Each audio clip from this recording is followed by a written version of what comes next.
Hello viewers, আসসালামু আলাইকুম। আশা করি সকলে ভালো আছেন।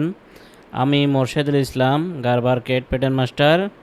আজকে আমি আপনাদেরকে একটা কিভাবে স্লিপ তৈরি করতে হয় দেখাবো। সেম এরকম একটা স্লিপের প্যাটার্ন তৈরি করে দেখাবো। চলুন তাহলে শুরু করা যাক।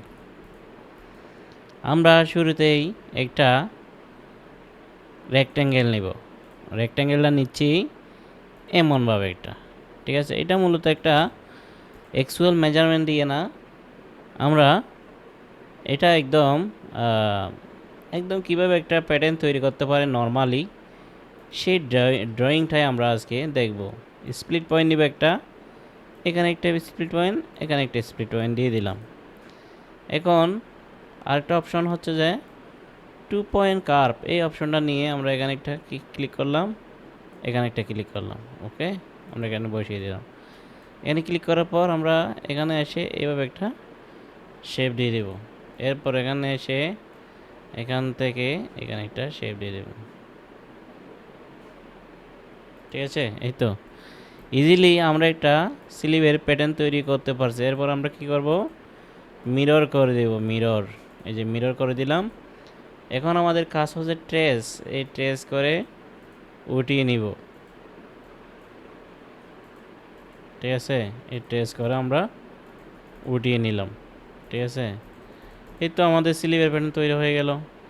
এখন আমরা চাইলে এখানে আপনার কি সিম অ্যালাউন্স দিতে পারি। এটা হলো 0.5 অর্থাৎ আধা ইঞ্চি আমরা অ্যালাউন্স দিয়ে দিলাম, ঠিক আছে।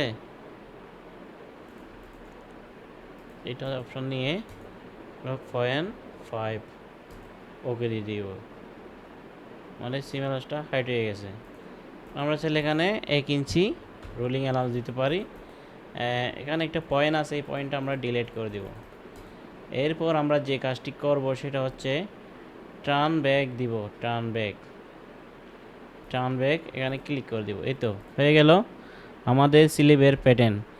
তো বন্ধুরা, আমার স্লিভের প্যাটার্ন তৈরি করা কেমন লাগছে আপনার একটু বলে দেবেন কমেন্টস করে।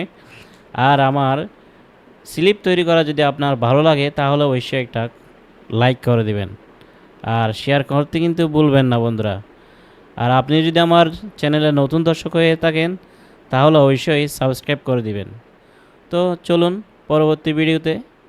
ওকে, আল্লাহ হাফেজ।